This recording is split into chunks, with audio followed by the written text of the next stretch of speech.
आगे गए न बावड़े, रहते भी सब्जा, और बिन साहेब की बंदगी की ठोर ठिकाना।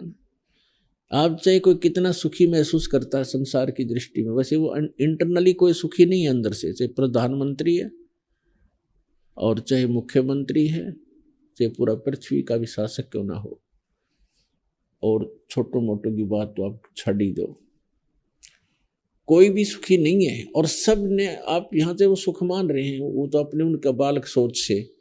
आज मृत्यु हो जाती है, अच्छा आप कोई पुण्य कर रहा है, पुण्यकर्मी प्राणी स्वर्ग में जाएगा, स्वर्ग का समय निर्धारित है, निर्धारित होता है उसके पुण्य के आधार से। तो वहां समाप्त होते ही पुण्य फिर पाप के लिए नरक में चलो, यानी स्वर्ग भी छोड़ना पड़े। यहाँ का स्थान छूटा, यहाँ से मरते ही कहा उठाओ चलो फूको इसको, यम के दूत कहते आओ चलो तेरा काम पूरा हुआ, और फिर ले गए स्वर्ग में। अच्छा पुण्यकर्मी प्राणी है, स्वर्ग का समय पूरा होता चलो, क्योंकि नरक में भी जाना पड़ेगा। यहाँ जब तक सत साधना नहीं करोगे, पूर्ण परमात्मा की भक्ति नहीं करोगे, तो पाप पुण्य दोनों भोगने पड़ते हैं। स्वर्ग में फिर नरक में गया, नरक का समय पूरा होते चलो गधे के शरीर में, गधे का शरीर पूरा होते चलो कुत्ते के शरीर में, कुत्ते का पूरा होते चलो भैंसे के कुतिया के शरीर में, उसका शरीर पूरा होता है फिर 84 लाख चलो चलो करके फिर मनुष्य जीवन प्राप्त हुआ। मनुष्य जीवन में फिर यही डले ढोने, मृत्यु होगी फिर चलो। तो परमात्मा कहते हैं ये चलो चलो बिटवा लो, अब समय है बिटवाने का। आगे गए ना बावड़े, रहते भी सब जा, बिन साहेब की बंदगी कहीं ठोर ठिकाना ना। ये ठोर ठिकाना वहां पर है जहां जाने के बाद साधक फिर लौट कर कभी संसार में नहीं आते।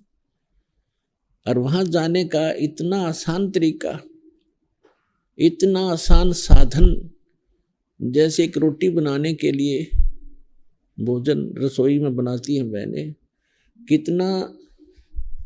कितने सारा साजबाज जोड़ना पड़ता है, कितने चिमटा पलटा करछ, चम्मच प्लेट पतीला गैस चूल्हा परात तोवार, गिनती भी ना हुआ, इतने सांग जोड़ के, और दोनों टाइम 3-3 बार बनाना ही पड़ता है कंपलसरी। और रसोई में सामान रखने से पहले बार की मेहनत करके तब ये रसोई में पहुंच सकता है सामान। तो कितनी मेहनत करते हैं और कंपलसरी करनी पड़ती है, चाहे कितना ही कुछ ना हो, कितना कुछ हो, वर्षा हो, लकड़ी गीली हो तो भी फूंफा करके बनानी पड़ती है। वो हमें तुरंत आवश्यकता महसूस होती है। और इस परमात्मा के नाम में कोई उठा के भी वस्तु ना हाथ में लेनी, माला है तो ठीक है, नहीं तो सिमरण करो, चलते फिरते लेट के बैठ के भगवान की भक्ति करनी है और इससे मोक्ष हो जाएगा। तो ये कितना आसान है, अब हम इसको करेंगे, पता लग गया।